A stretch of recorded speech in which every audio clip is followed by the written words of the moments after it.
Assalamualaikum warahmatullahi wabarakatuh. Bismillahirrahmanirrahim. Alhamdulillahi rabbil alamin. Wa afdhalus salati wa atamut taslimi ala sayyidina Muhammadin wa ala alihi wa sahbihi ajma'in. Rabbi shrah li sadri wa yassir li amri wahlul 'uqdatam min lisani yafqahu qawli. Subhanaka la ilma lana illa ma 'allamtana innaka antal alimul hakim. Allahumma akhrijna min zulumatil wahmi wa akrimna binuril fahmi waftah alaina bi ma'rifatil ilmi wa sahhil akhlaqana bil hilm waj'alna mimman yastami'una al-qawla fayattabi'una ahsana. Allahumma ati nufusana taqwaha wa zakkiha anta khairu man zakkaha anta waliyuha wa maulaha. Allahumma arinal haqqa haqqan warzuqna ittiba'ah wa arinal batila batilan warzuqna ijtinabah. Allahumma anfa'na bima 'allamtana wa 'allimna ma yanfa'una wa zidna ilman wa huda, amma ba'd. Alhamdulillah, muslimin muslimat, hadirin hadirat yang saya hormati, moga-moga kita semua dirahmati dan diberkati oleh Allah Subhanahu wa taala, dan moga-moga kita semua dikurniakan oleh Allah Subhanahu wa taala kefahaman yang baik dalam urusan agama sesuai dengan sabda junjungan Nabi kita Nabi Muhammad sallallahu alaihi wasallam, man yuridillahu bihi khairan yufaqihu fid din. Barang siapa yang Allah nakkan dengan dia kebaikan, nescaya Allah beri dia faham dalam urusan agama. Allahumma faqihna fid din. Dan moga-moga kita semua dikurniakan oleh Allah Subhanahu wa taala akhlak yang mulia sesuai dengan sabda Nabi sallallahu alaihi wasallam, innama bu'istu liutammima makarimal akhlaq. Hanya saja saya dibangkitkan demi untuk menyempurnakan kemuliaan akhlak.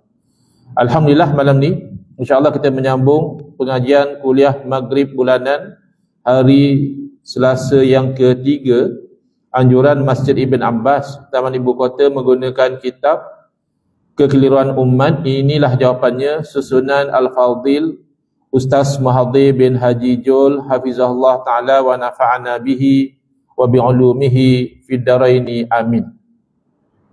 Kita masih lagi membincangkan masalah talfiq, hukum talfiq, iaitu soalan, bolehkah memakai lebih daripada satu mazhab dalam satu pekerjaan ibadah?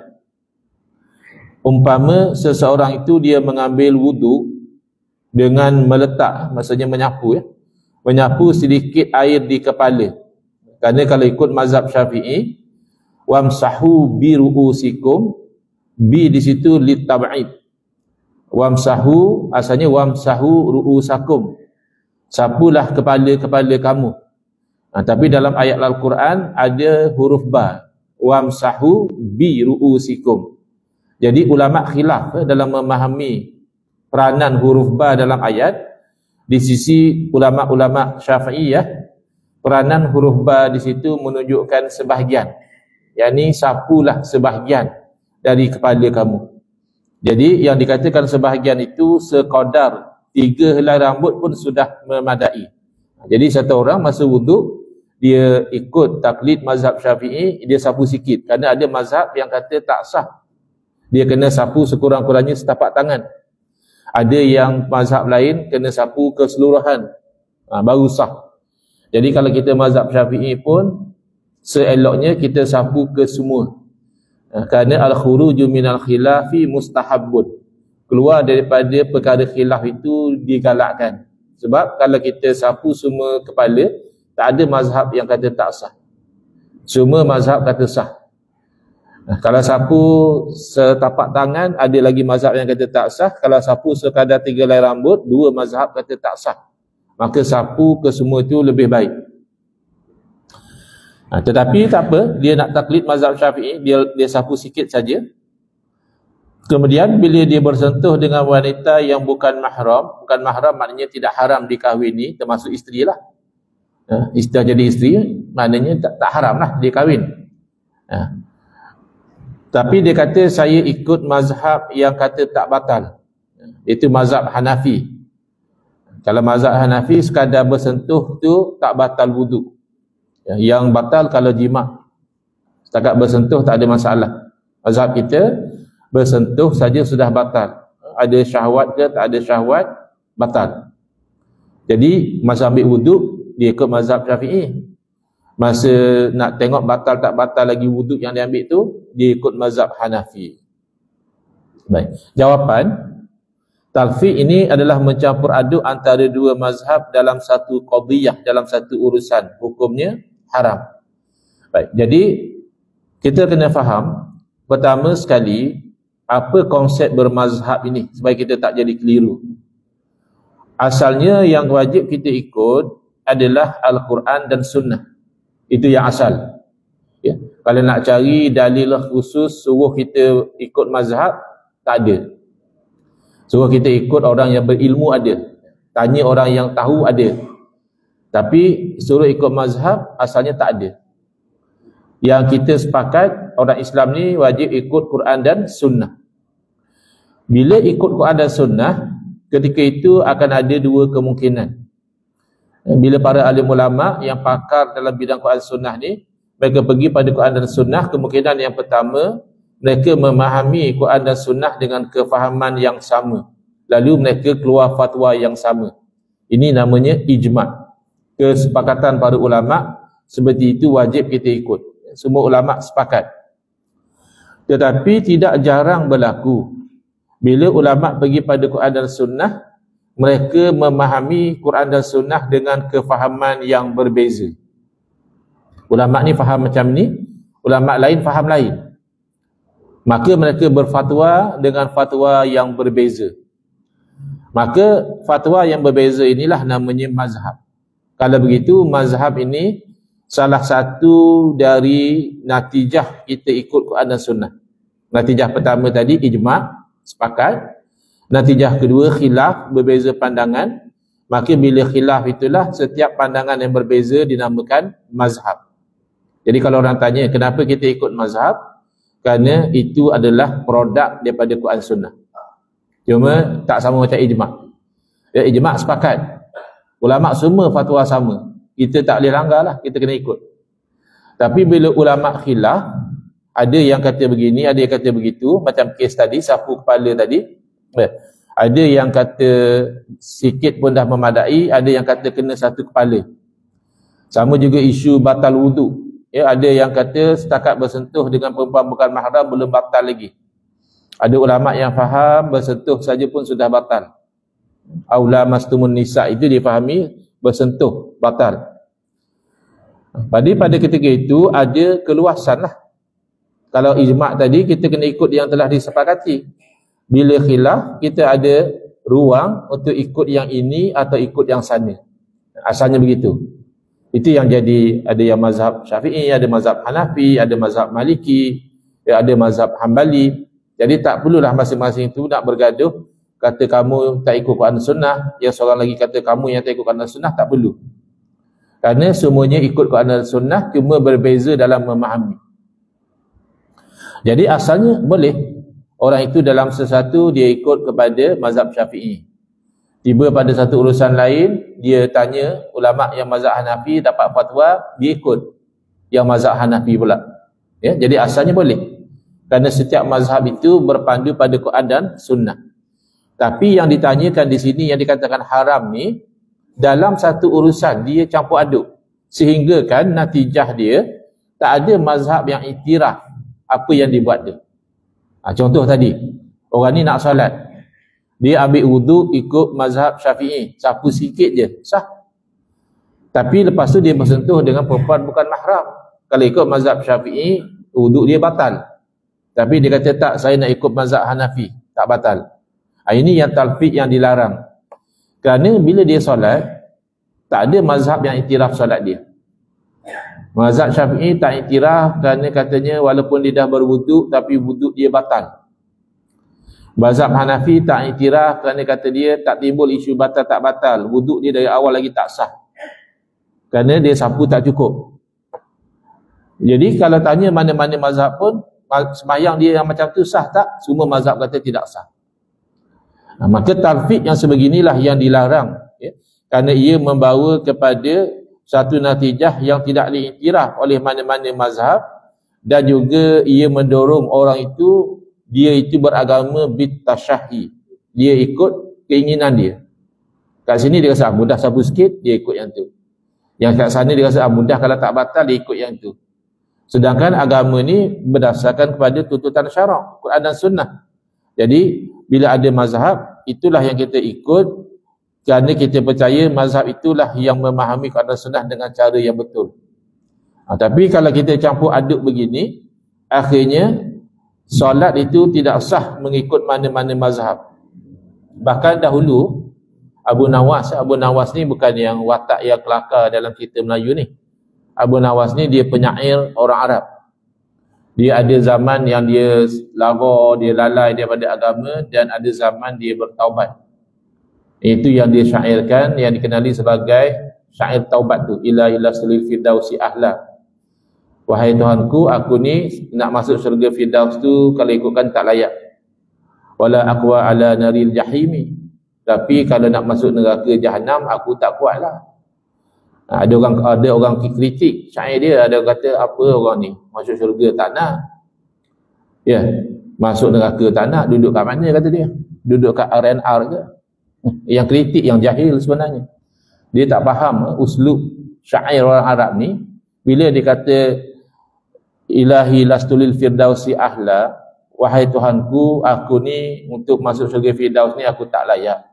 Bukan dia tak mahu, dia rasa tak layak sebab dia dulu banyak dosa, ya. Tapi dia nak masuk syurga, sebab tu dia kata faham li taubatan waghfir, maka kurniakanlah pada aku ni taubat, waghfir dan ampunkan zunubi, dosa-dosa aku. Mana nak masuk syurga lah tu. Sebab tu dia minta taubat, sebab tu dia minta ampun dosa, ya. Datang orang-orang jahil, dia kerana orang-orang bangsa Melayu, ya, tak mahu dia faham bahasa Arab dengan uslub orang Arab, dia pergi kritik. Dia kata ada pula orang masuk syurga tak nak, ya, masuk neraka tak nak. Kamu yang tak faham. Dia nak masuk syurga tapi dia rasa malu. Kenapa dia malu? Dulu satu masa dulu dia ahli maksiat. Bahkan dia pernah buat syair memuji-muji Arab. Dia buat syair memuji-muji perempuan yang seksi-seksi, ya. Jadi dia rasa malulah. Tapi dia nak masuk syurga. Dia minta Allah terima taubat dia. Itu tanda dia nak masuk syurga. Jadi antara syair dia, ada satu syair yang menunjukkan talfiq, ya. Satu masa dulu saya ingat, sekarang saya dah lupa dah. Pernah baca syair dia, tapi yang bermaksud dia ada satu masalah khilaf antara mazhab Syafi'i dan mazhab Hanafi tentang hukum minum nabis, ya. Nabis ni satu minuman yang dibuat dari kurma. Jadi nabis ni kalau diperam, dia efek dia sama macam peraman anggur juga, dia akan memabukkan. Anggur dipanggil khamar, ya. Minuman yang memabukkan yang dibuat dari anggur namanya khamar. Jadi haramnya khamar tu ijma'. Sepakat jelas dalam Quran hadis, minum khamar tu haram. Tapi minum nabis tak ada dalil. Yang khusus adakah haram tak haram, tidak ada dalil. Di sisi mazhab Syafi'i, apa beza? Sama-sama memabukkan. Jadi kaedahnya kullu muskirin khamar. Setiap cecair yang memabukkan bila diminum itu namanya khamar. Jadi walaupun kita panggil nabis, hakikatnya dia khamar, maka dia haram, tak ada beza. Di sisi mazhab Hanafi tidak. Di sisi mazhab Hanafi, nabis lain, khamar lain. Jadi yang menjadikan haram tu kalau memabukkan. Jadi kalau nabis tu diminum tak memabukkan, boleh. Yang atas jalan kias, ilahnya adalah kerana memabukkan. Khamar haram kerana memabukkan. Maka setiap yang memabukkan haram atas jalan kias. Maka nabis kalau tak memabukkan tak haram. Kalau mabuk baru haram. Di sisi mazhab Syafi'i tak ada beza. Nabis tu khamar lah tu. Sebab dia memabukkan. Setiap minuman yang memabukkan namanya khamar. Maka sikit ke banyak, ia haram. Jadi itu asalnya khilaf. Datang Abu Nawas, dia bersyair, yang maksud syair dia kata Abu Hanifah mengatakan nabis itu halal. Syafi'i kata nabis dengan khamar tu sama je. Jadi kalau begitu aku faham khamar tu halal. Tengok, ni talfiq lah ni.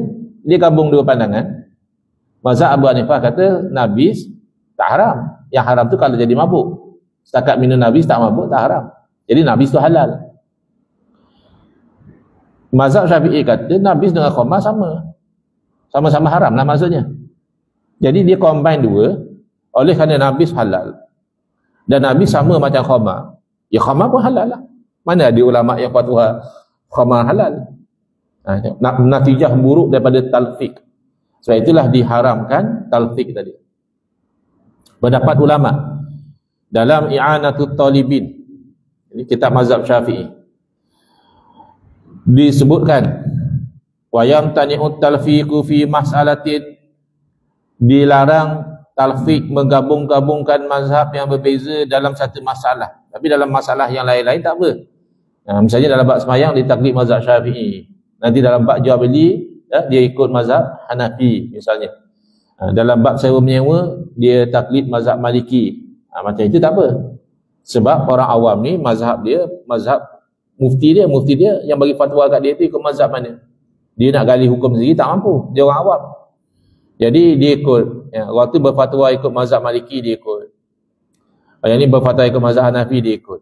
Dalam masalah yang berbeza-beza. Yang ni cerita ni dalam satu masalah. Jadi dilarang talfiq dalam satu masalah.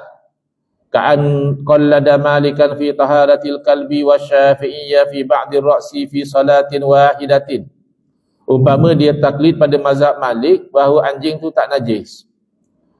Habis yang kena basuh 7 kali tu, itu ta'abudi, kerana Allah suruh. Bila anjing jilat bekas satu orang, dia kena basuh 7 kali, salah satunya dengan tanah. Bukan sebab anjing tu najis.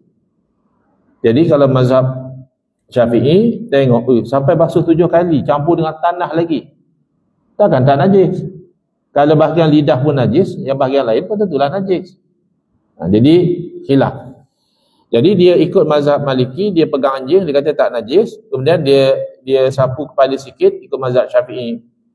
Jadi sembahyang dia tak sah di sisi mazhab Syafi'i kerana dia menanggung najis. Misalnya ada bekas anjing tadi ada di pakaian dia sembahyang, dia kata tak apa, anjing tak najis. Tapi mazhab Malik kata tak sah juga sembahyang dia, sebab dia sapu kepala sikit je. Dalam mazhab Malik kena sapu semua. Ini contoh talfiq yang dilarang. Guru kepada para masyayikh, Syekh Muhammad Amin Al-Qurdi rahimahullah ta'ala mengatakan al-khamisu, syarat yang kelima. Syarat satu orang tu nak bertaklid, apa syarat yang kelima? Kita ni majoriti kita adalah muqallid. Walaupun ustaz sekalipun, bahkan ramai juga mufti di zaman kita sebenarnya level dia muqallid. Kalau mufti zaman dulu mungkin dia dah sampai level mujtahid. Tapi oleh kerana ada keperluan untuk berfatwa, nak tak nak orang yang alim, yang taklid pun berfatwa. Syarat bertaklid yang kelima, adamut talfiq, tidaklah dia itu mengamalkan talfiq. Apa maksud tidak mengamalkan talfiq? Bi alla yulaffiqa fi qadiyatin wahidatin ibtida'an wala dawama baina qaulaini yatawalladu minhuma haqiqatan la yaqulu biha sahibuhuma. Janganlah orang yang bertaklid itu dia menggabungkan dengan maksud dia menggabungkan dalam satu perkara, sama ada permulaan ataupun secara berterusan, antara dua pandangan yang berbeza, yang menyebabkan lahir daripada dua pandangan tadi satu natijah yang tidak dipegang oleh mana-mana pun. Macam tadilah, dia sapu kepala sedikit dan menanggung najis anjing sembahyang. Mazhab Malik pun kata sembahyang macam tu tak sah. Mazhab Syafi'i juga kata sembahyang macam tu tak sah. Sama juga macam Abu Nawas tadi, rumusan dia khamar tu halal. Imam Abu Hanifah pun tak kata khamar halal, Imam Syafi'i pun tak kata khamar halal. Tapi sebab dia gabung-gabung cara segitu, membawa kepada natijah yang tidak dikatakan oleh mana-mana ulama. Selesai. Sekarang kita pergi kepada tajuk yang seterusnya, iaitu tidak bermazhab. Soalan, bolehkah orang awam dia tak bermazhab? Maksudnya dia tak nak taklid kepada mana-mana mazhab. Zaman kita ni ada orang macam tu. Dia kata saya ikut Quran Sunnah je. Saya tak ikut mazhab ni sebab yang Nabi suruh ikut Quran Sunnah. Daripada dia bercakap pun kita dah tahu dia tak faham. Habis dia ingat mazhab tu ambil pada mana? Bila dia kata saya ikut Quran Sunnah, saya tak ikut mazhab, dia faham ke mazhab tu keluar daripada mana? Mazhab tu kan natijah daripada Quran Sunnah. Ada pula yang kata tak ada mazhab zaman Nabi. Ya, kalau kamu faham mazhab macam yang ada sekarang ni, memanglah tak ada zaman Nabi SAW. Tapi konsep bermazhab, konsep berbeza pandangan, itu berlaku di zaman Nabi SAW dan diiktiraf. Dua orang sahabat Nabi yang sembahyang dengan menggunakan tayamum kerana tidak ada air. Mereka nak solat tak ada air. Jadi mereka tayamum dan solat. Bila mereka teruskan perjalanan, mereka dapati ada air dan waktu solat masih ada. Seorang sahabat dia ambil wuduk dan dia solat. Sebab dia fikir tadi solat dengan tayamum kerana tak ada air. Sekarang ada air, maka dia berwuduk dan dia solat lagi sekali. Seorang sahabat fikir tadi tayamum kan solat dah sah. Jadi buat apa nak solat lagi? Itu maknanya mazhab lah tu. Mazhab tu maksudnya pandangan. Ada dua pandangan yang berbeza. Sebab tak ada dalil. Ada dalil kalau tak ada air, tayamum. Tapi tak ada dalil kalau jumpa air, kena solat lagi sekali ke tak. Berlaku dua mazhab. Lalu bila kisah itu sampai kepada Nabi SAW, baginda bersabda kepada yang tidak ulang solat, yang solat hanya sekali, asabtas sunnah. Kamu buat tu kena dah dengan cara dia. Maksudnya solat dah sah, tak payah ulang. Tapi Nabi tak menyalahkan yang solat dua kali, kata fa'altal bid'ah, kamu buat benda bid'ah dan sebagainya, tidak. Nabi bersabda walakal ajru marratani, dan bagi kamu pahala dua kali. Pahala solat kali pertama kamu dapat, pahala solat kali kedua kamu dapat. Menunjuk Nabi iktiraf perbezaan pandangan. Bahkan ada kalanya ada dalil. Yang tadi kes tak ada dalil. Ada kalanya ada dalil tapi masih berlaku mazhab. Dalilnya adalah hadis Nabi SAW yang sahabat dengar dengan telinga mereka sendiri.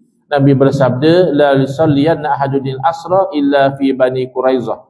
Jangan seorang daripada kamu, tentera-tentera yang dihantar ni, jangan seorang pun sembahyang asar kecuali di kampung Bani Quraizah. Jadi sahabat dengar, ini dalil arahan daripada Nabi SAW. Bila Nabi hantar tentera untuk menyerang Yahudi Bani Quraizah kerana khianat kepada penduduk Madinah dalam peperangan Al-Khandaq ataupun peperangan Al-Ahzab, Nabi pesan kepada tentera, jangan satu orang pun solat fardu asar kecuali di kampung Bani Quraizah. Dalil tak ni? Dalil. Tapi dalam perjalanan, bila masuk waktu asar, sebahagian sahabat bersiap nak solat. Sebahagian lagi kata, kan ke Nabi dah pesan tadi. Yang nak solat kata tak, bukan macam tu maksud Nabi. Bukan maksud jangan solat. Maksud Nabi tu jalan dengan cepat. Kira-kira asar dah sampai di kampung Bani Quraizah. Tapi dah kita lambat. Dalil menunjukkan kita kena solat. Inna salata kanat alal mu'minina kitaban mawquta. Adalah ibadah solat itu di atas orang mukmin kewajipan yang berwaktu.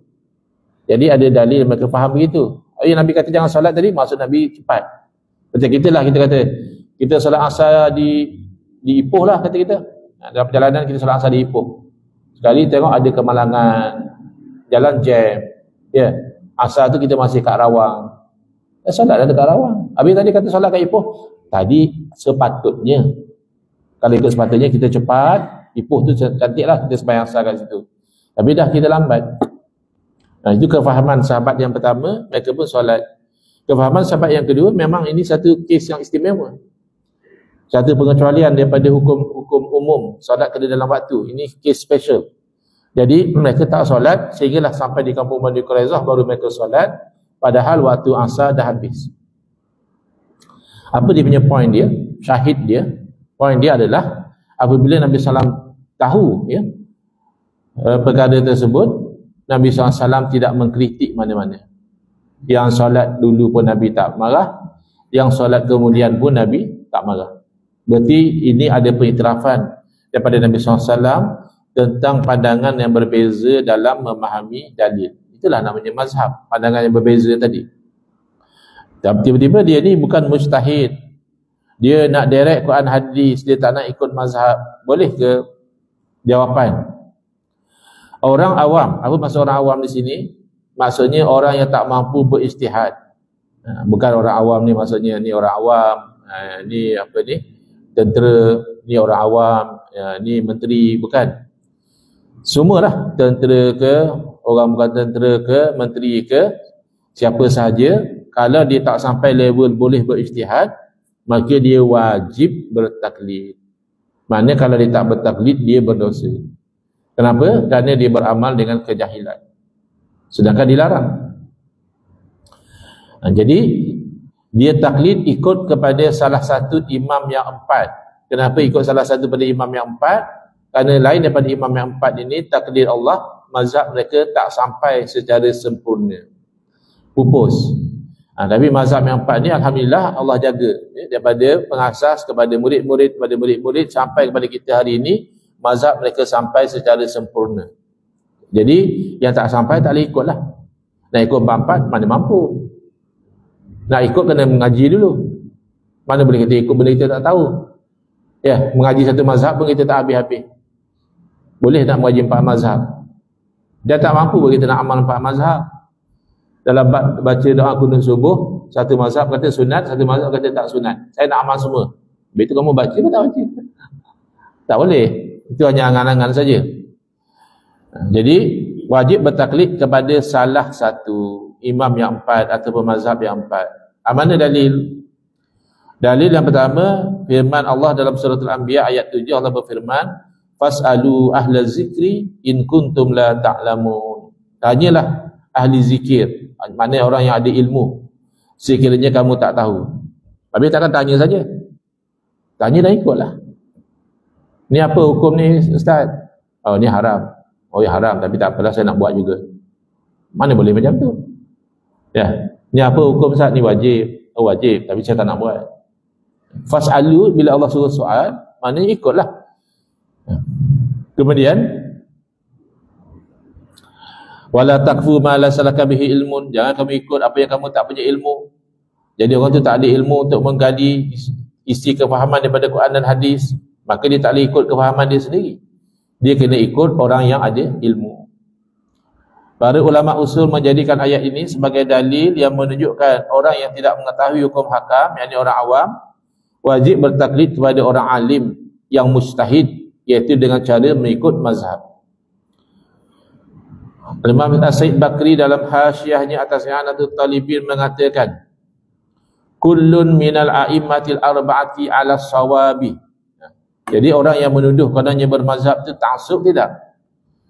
Kita ikut mazhab bukan sebab kita ta'assub, sebab kita diperintahkan ikut Quran dan Sunnah, dan mazhab itu salah satu dari produk Quran dan Sunnah. Itu sebab kita ikut mazhab. Habis ta'assub tak ta'assub, cuba lihat. Said Bakri mengatakan setiap daripada imam yang empat, mereka semuanya berada di atas kebenaran. Wa yajibu taqlidu wahidin minhum, maka wajib bertaklid kepada salah seorang dari mereka. Habis kata semua atas kebenaran, kenapa wajib taklid satu je? Sebab macam kita cerita tadilah, nak taklid semua, pertama kita tak mampu, sebab kita tak mampu nak belajar semua. Yang kedua tak praktikal pun, sebab dalam satu masalah kita nak beramal dengan satu je. Wa man qallada minhum kharaja an uhdati taklif. Barang siapa yang bertaklid salah seorang daripada empat mazhab tadi, salah satu daripada empat mazhab tadi, maka telah terlepas tanggungjawab dia. Sebab nak suruh dia gali direct pada Quran hadis, dia tak mampu. Hatta kalau dia orang Arab sekalipun, lagi kita orang Melayu ni tak faham apa ayat Quran ni maksud apa, ya, hadis ni maksud apa. Kadang kita faham lain, bahasa Arabnya maksudnya lain.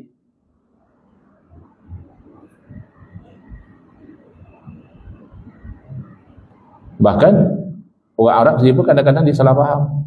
Dia baca hadis Nabi SAW, Nabi larang tahalluk, buat halakah-halakah, berkumpul-kumpul sebelum salat Jumaat tu.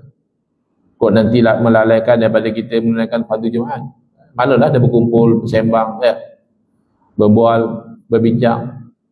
Jadi ada orang dia baca, dia kata banyak tahun dah dia tak cukur kepala hari Jumaat. Sebab dia faham tahalluk tu maksudnya bercukur. Jangan kamu bercukur sebelum solat Jumaat. Orang Arab. Ya. Jadi nak tak nak, orang yang tak mampu dia kena taklid kepada yang mampu.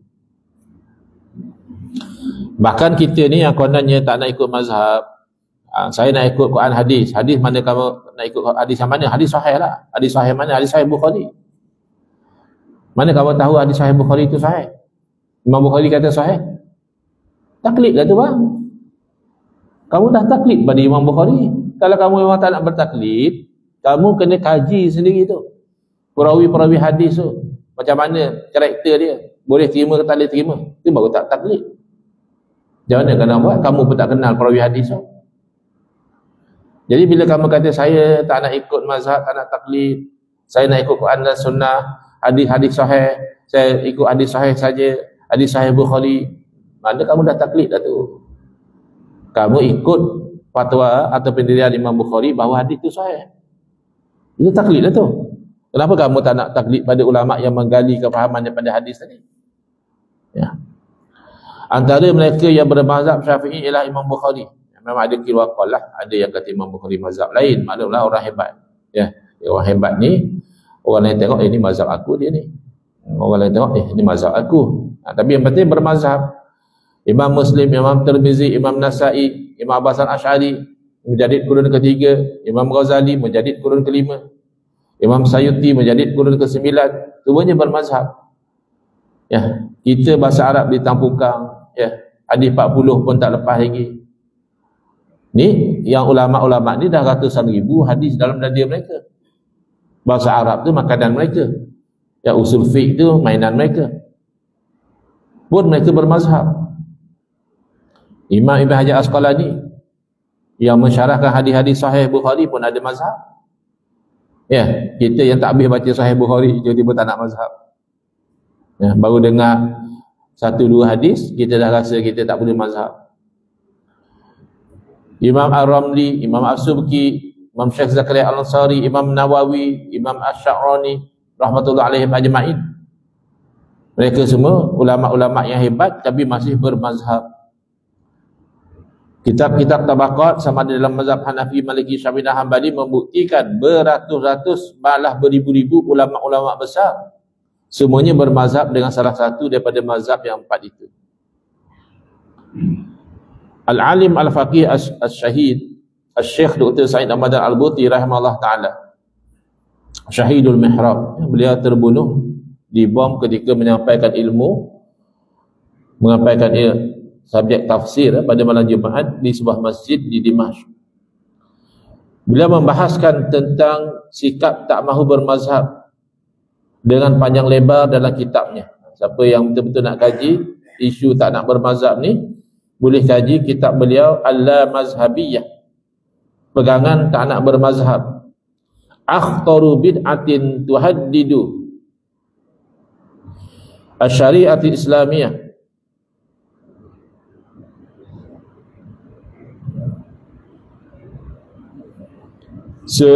Bahaya-bahaya bid'ah yang mengancam syariat Islam. Tak nak bermazhab ni bid'ah. Sebab bercanggah dengan apa yang diamalkan oleh para sahabat. Sahabat pun ada mazhab. Yang mana boleh berijtihad, mazhab dia sendiri. Yang mana tak mampu ijtihad, ikut mazhab sahabat yang lain. Tiba-tiba kamu pula nak buat satu bid'ah. Akhirnya, salah syariat ni. Orang-orang jahil keluar fatwa sendiri. Yang ni keluar fatwa kalau semayang tak khusyuk, jangan semayang. Sebab dalam Quran kata fawailul lil musallin alladzina hum an salatihim sahun. Celaka atau neraka wil bagi orang yang solat, yang dalam solat dia tu dilalai. Padahal an salatihim bukan dalam solat. An salatihim daripada melakukan solat. Orang yang lalai daripada melakukan solat, orang yang tak solat lah.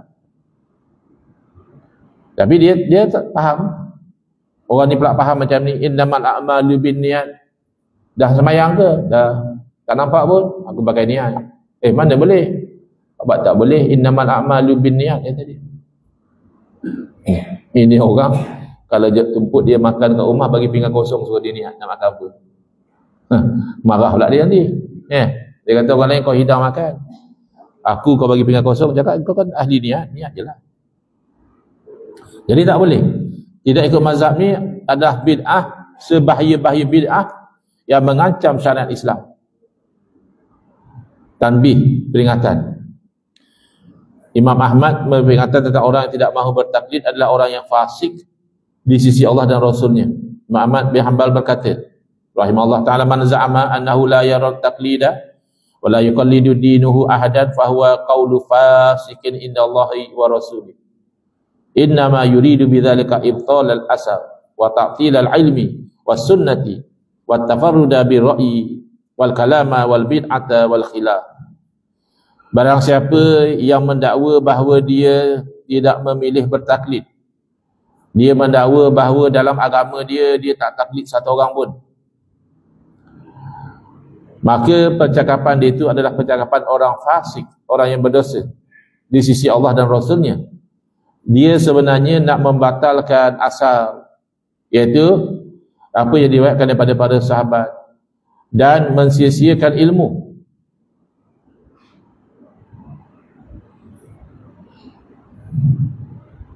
Dan dia tu nak ikut pandangan dia sendiri, tak nak ikut orang pakar. Dalam bab dunia fahamlah dia. Peki kereta ikut nasihat Bomen, sakit ikut nasihat doktor. Bab undang-undang cari lawyer. Bab agama suka hati dia. Dan dia tu nak mengikut percakapan, perdebatan, bid'ah dan juga khilaf.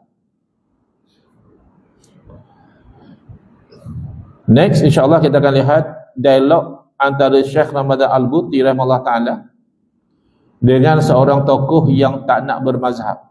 Ini dirakamkan dalam kitab tadi. Cuma dialog ni panjang. Kalau kita start sekarang ni, ada 2 minit lagi nak isyak. Jadi tak ke mana lah. Baru start enjin, masuk gear 1, isyak.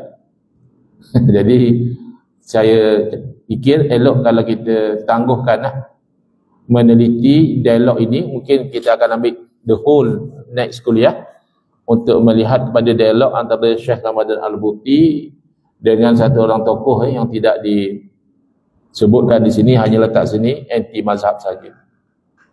SB itu Syekh Buti. Wallahu a'lam.